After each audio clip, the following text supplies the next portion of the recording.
Thyroid dysfunction in a patient who has enlarged thyroid, or in a patient who is a known case of thyroid problem. You are going to start with name of the patient, husband name, age of the patient, she is married, for her address, her date of admission, she is admitted via emergency or via OPD, what is her educational status, her occupation, her gestational age, how many are alive, how many are male and how many are female children, and birth, last baby born, and what is her LMP, what is the period of gestation, what is the ED. Then we will ask for presenting complaint. So for example, she has presented to us of having gestational amenorrhea of 6 months and palpitations for 2 years. So in palpitation we have DD of thyroid disorder, and of course cardiac problem and many other. So today's topic is thyroid, so we will start with thyroid problem. Details of symptom that palpitation की duration क्या है, deities में hyper thyroidism आएगा, associated neck swelling, it's duration, insomnia, weight loss, heat intolerance है कि नहीं है, difficulty in breathing, swallowing, loss of appetite, appearance of lump anywhere in the body. How you are going to ask कि गर्दन में कोई swelling होती है या सूजन होती है, कितने टाइम से सूजन है, बढ़ी है वक्त के साथ, कितनी बड़ी है उनके हिसाब से, रात में नींद से आती है नहीं आती है, वज़न में कमी हुई है, बहुत ज़्यादा गर्मी तो नहीं लगती, सांस लेने में इस सूजन की वजह से दिक्कत तो नहीं होती, खाने में दिक्कत तो नहीं होती है, और सोते वक्त सांस रुकती तो नहीं है लेटते वक्त, या ये कि भूख में कमी तो नहीं हुई है, कहीं और जो है वो इसी तरह की सूजन हुई है या नहीं हुई है।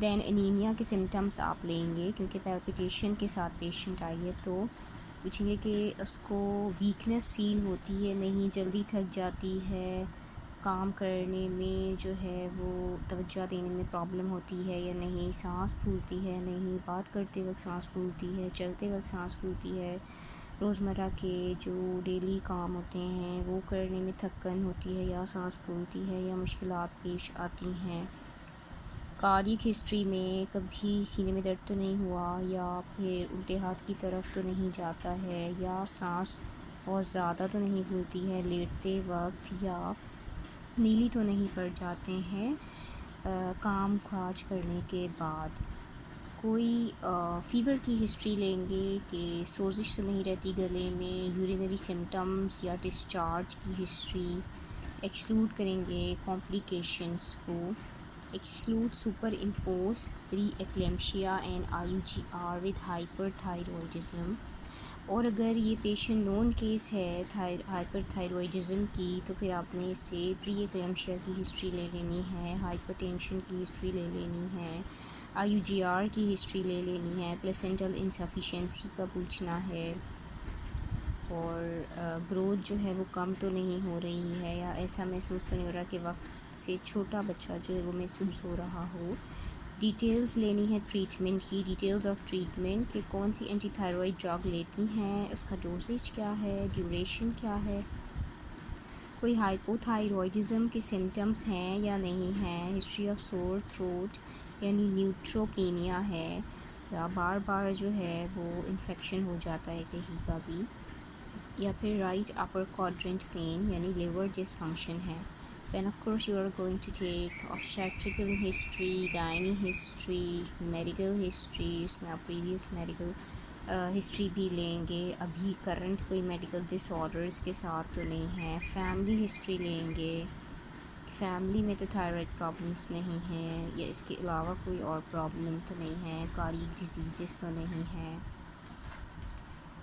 और कार्सिनोमास की हिस्ट्री भी लेंगे, सर्जिकल हिस्ट्री में इसकी अपनी कोई सर्जरी तो नहीं हुई है जिसकी वजह से हाइपो या हाइपोथायरॉइड प्रॉब्लम्स आ रही हैं, पर्सनल हिस्ट्री में hygienic, bowel, bladder, sleep, appetite सारा आएगा, सोशो इकोनॉमिक हिस्ट्री लेंगे, पेशेंट से ये पूछेंगे जो है बायोडेटा में भी आ जाएगा कि उसकी इथनिसिटी क्या है पेशेंट की, और बलूची है क्या है, ड्रग हिस्ट्री में अभी वो कौन सी ड्रग्स ले रही है। थायराइड की ड्रग्स आपने HOPC में पूछ लेनी है क्योंकि पैल्पिटेशन के साथ patient I. Then you will do the examination of the patient starting from general physical examination। उसमें पेशेंट के वाइटल्स आएंगे, उसके बाद इसका BMI आएगा। अगर हाइपरथायरॉयडिज्म है तो वेट लॉस की हिस्ट्री भी होगी, BMI भी कम मिलेगा, PIH मिल सकता है, प्री एक्लेम्शिया मिल सकता है, पल्स में टेकिकार्डिया आपको मिलेगा, JVP रेज मिलेगा कार्डियक फेलियर में, पीडल एडीमा पिटिंग या नॉन पिटिंग है, पिटिंग इन कार्डियक फेलियर मिल सकता है। एग्जामिनेशन थायराइड का करेंगे, फ्रंट से करेंगे, पहले इंस्पेक्शन से स्टार्ट करेंगे। Ask the patient to swallow, वो पानी जैसे पीते हैं वैसे उसे कहेंगे पी के दिखाए। Look for neck swelling movement with that neck swelling. I science देखेंगे, आई साइंस में आप पेशेंट के साइड पे जाकर देखेंगे कि इसे एक्सोप्थेल्मोस है या नहीं है। लिड डिटेक्शन करेंगे, लिड लैग टेस्ट करेंगे। हैंड साइंस देखेंगे जिसमें पेशेंट को अपने जो है वो एक पेपर पकड़ा देना होगा, और पेशेंट पेपर पकड़ेगा तो इन बिटवीन द फिंगर्स तो फाइन ट्रेमर्स आपको पता चल जाएंगे। और पैल्पेशन आप करेंगे ऑक्सीपिटल लिम्फ नोड या पोस्ट ऑरिकुलर लिम्फ नोड्स के लिए। ऑस्कल्टेट करेंगे for bruit in hypothyroidism. Also examine breast from front as routine. फिर बैक से एग्जामिन करेंगे, ask the patient to swallow again and palpate it, feel whether neck swelling is moving it or not, moving with it or not, also feel for warm and tenderness। palpate करेंगे accessible cervical lymph nodes, submental, submandibular, pre and post auricular, paracervical and supraclavicular। Systemic examination में again आपको chest basal craps देखने, क्योंकि आप cardiac failure को rule out करना चाहते हैं। रूटीन का बाकी आप एग्जामिनेशन करेंगे, और एब्डोमिनल आपने जो है वो वैसे ही एग्जामिन करना है जैसे आप करते हैं, और इसमें आपने IUGR को रूल आउट करना है। इन्वेस्टिगेशंस में आप क्या क्या करवाएंगे, बेसलाइन इन्वेस्टिगेशन से स्टार्ट करेंगे जिसमें CBC होगा, ब्लड ग्रुप होगा, RH फैक्टर होगा, यूरिन एग्जामिनेशन होगा, रैंडम ब्लड शुगर होगा, वायरल प्रोफाइल्स होंगे। स्पेसिफिक में आपने free T3 and free T4 करवाने हैं, TSH करवाना है। नॉर्मल वैल्यूज़ आती हैं जो कि आपको पता होना चाहिए कि फ्री T4 का 60 to 160 नैनोमोल है, 4 to 12 माइक्रोग्राम पर डेसीलीटर, एंड TSH जो है वो 0.4 to 4.4 मिली इंटरनेशनल यूनिट पर मोल है। TSH की वैल्यूज़ जो है वो फर्स्ट, सेकेंड और थर्ड ट्राइमेस्टर में वो डिफरेंट हैं, तो वो आपको पता होनी चाहिए। ECG करवाएंगे पेशेंट की। ECG में आपको देखना है कि उसका हार्ट रेट जो है वो कितना है, 100 से ज़्यादा है। अगर 100 से ज़्यादा है तो आप उसकी जो है ECG कराएंगे और उसको कोरिलेट भी करेंगे कि कोई प्रॉब्लम आपको नज़र आ रही है या नहीं, कार्डियक ओपिनियन भी लेंगे। फीटल टेस्ट में डेटिंग स्कैन होगा जिससे पीरियड ऑफ जेस्टेशन पर चलेगा। एनॉमली स्कैन होगा 20 वीक्स पर, 18 to 20 वीक्स पर। रीसेंट ऑब्स्टेट्रिकल अल्ट्रासाउंड होगा जो कि ग्रोथ स्कैन होता है, वो उससे पता चलेगा ग्रोथ ठीक हो रही है या नहीं। और BPP CTG होगी अगरचे 30 वीक से ज़्यादा है, वरना नहीं। मैनेजमेंट में ये है कि पेशेंट आई पैल्पिटेशन के साथ है, आपको वर्कअप तो करना है। Keep admitted, manage by multidisciplinary team. Management होगी endocrinologist, neonatologist, explain feto maternal risk. Patient की काउंसलिंग इसमें होगी, फीटो मैटर्नल रिस्क उसको बताया जाएगा। मैटर्नल रिस्क में बताया जाएगा कि थायराइड वाली प्रॉब्लम वाले पेशेंट को मैटर्नल रिस्क हो सकते हैं जिसमें कि उसका ब्लड प्रेशर बढ़ जाना है, जो कि 20 हफ्ते से पहले भी बढ़ सकता है, 20 हफ्ते के बाद भी बढ़ सकता है। और पेशेंट को जो है वो चर्बी भी आ सकती है शाम में, जिसको हम प्री एक्लेम्शिया कहते हैं। प्लेसेंटल एब्रप्शन हो सकता है, कार्डियक फेलियर हो सकता है, जो कि मेडिकल इमरजेंसी 25% केसेस में मॉर्टेलिटी होती है even with treatment. Thyroid storm हो सकता है, ये लास्ट में बताना है, जो कि एक्सरबेटेड फॉर्म ऑफ हाइपरथायरॉयडिज्म है, स्पेशली ड्यूरिंग लेबर और जनरल एनेस्थीसिया हो जाता है, क्योंकि लेबर में या कोई भी ऐसा स्ट्रेस फैक्टर आ जाता है तो पेशेंट थायराइड स्ट्रॉम में जा सकती है। डिफ़िकल्ट इंट्यूबेशन हो सकती है अगर जीए दे रहे हैं in case of failed spinal, क्योंकि एनलार्ज थायराइड उसका होगा। फीटल रिस्क में बताना है कि अभी जो प्रेगनेंसी है उसमें मिसकैरेज के रिस्क हो सकते हैं, प्री टर्म डिलीवरी का हो सकता है, आईयूजीआर का हो सकता है, फीटल हाइपरथायरॉयडिज्म का हो सकता है, आई ड्रॉप का हो सकता है, पॉलीहाइड्रोमनियाज हो सकता है, आईयूडी हो सकता है, न्यूनेटल हाइपरथायरॉयडिज्म हो सकता है, और एनोमली का रिस्क भी होता है। Patient needs to be started on anti-thyroid drugs in collaboration with an endocrinologist. Endocrinologist को आप ऑन बोर्ड ले चुके होंगे तो फिर आपने उसकी एंटी थायरॉयड ड्रग्स स्टार्ट करानी है। Will start her on propyl thiouracil preferably, क्योंकि ड्रग ऑफ चॉइस पीटीयू है compare to carbimazole due to lesser placental transfer of PTU. Propyl thiouracil, trade name is procarbazole, 50 milligram tablet देंगे आप, 2 tablet TDS देंगे 300 milligram के 100 हो जाएगा तो 300 बन जाएगी। 50 mg 2 टैबलेट TDS करके देनी है। लेटर 1 टैबलेट TDS, बाद में फिर 1 टैबलेट TDS कर देंगे। कार्बिमोजोल जो कि न्यूमरकाजोल है वो 5 मिलीग्राम टैबलेट 3 टैबलेट TDS देंगे, यानी कि 45 milligram, later 1 tablet TDS.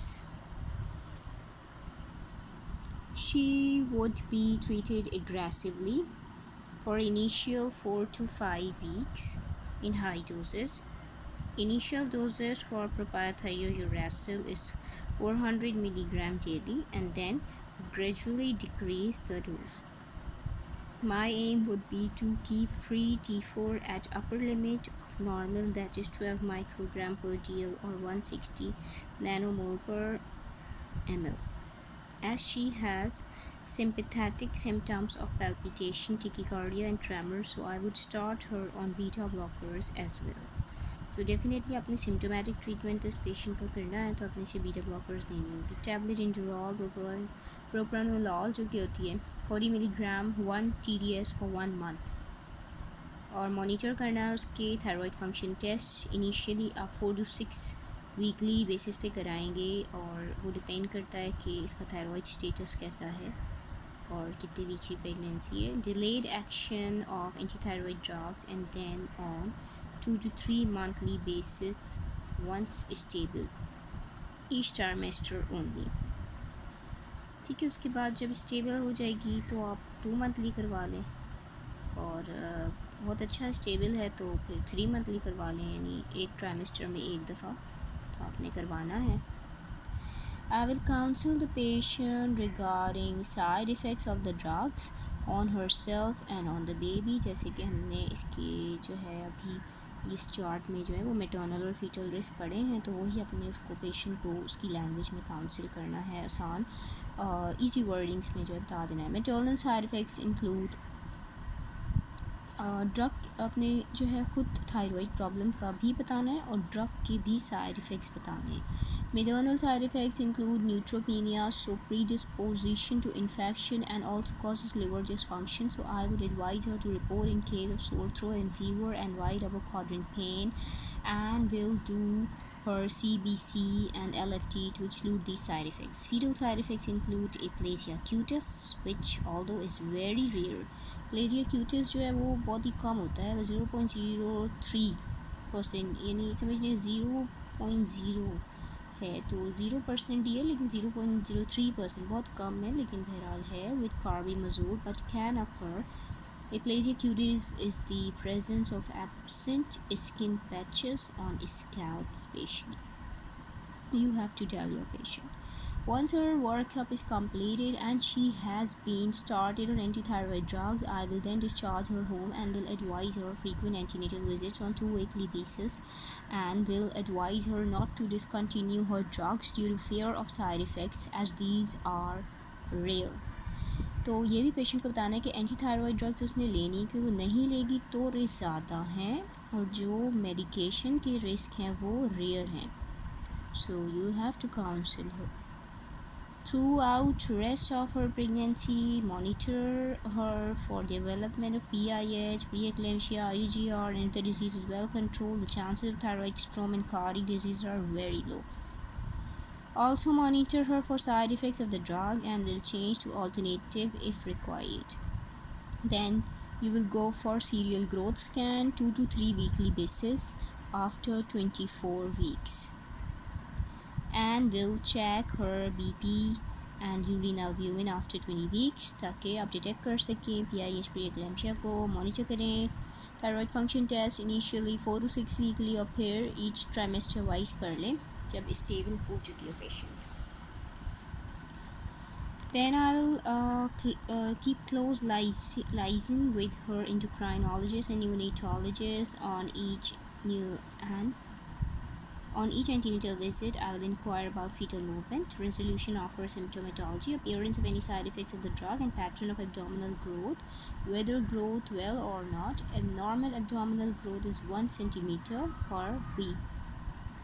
Yani one finger per week up to 20 weeks and 1 finger per 2 weeks beyond 20 weeks. इसी तरह से उस पेशेंट को भी जो है अंदाज़न आपने काउंसिल कर देना है. और खुद जब आपके पास पेशेंट एंटीनेटल विजिट्स पर आएगी तो definitely you will do her PA. I will check her BB and will do PA to assess fetal size, like her volume, fetal heart rate, and do her urine albumin if increased BP, and obstetrical ultrasound for fetal biometry. In absence of any complication, I will take pregnancy to term and will await a spontaneous onset of labor. अगर कोई complication नहीं होती है तो कुछ भी नहीं करना है, पेशेंट को स्पॉन्टेनियस लेबर के लिए छोड़ देना है. केयर ड्यूरिंग लेबर, या दिस इज़ इम्पॉर्टेंट क्योंकि लेबर स्ट्रेस की वजह से चांसेस हो सकते हैं थायराइड स्ट्रॉम के, लेबर स्ट्रेस की वजह से कार्डियक फेलियर के चांसेस हो सकते हैं. तो maintain vigilancy for cardiac failure and thyroid storm, so continue drugs during labor as well. Ensure neonatologist presence at the time of delivery to examine the baby for goiter and signs of hypothyroidism or hyperthyroidism. Do neonatal thyroid function test on day 4, 7 till 10. Either you do it on 3rd or 4th day or 7 to 10 days.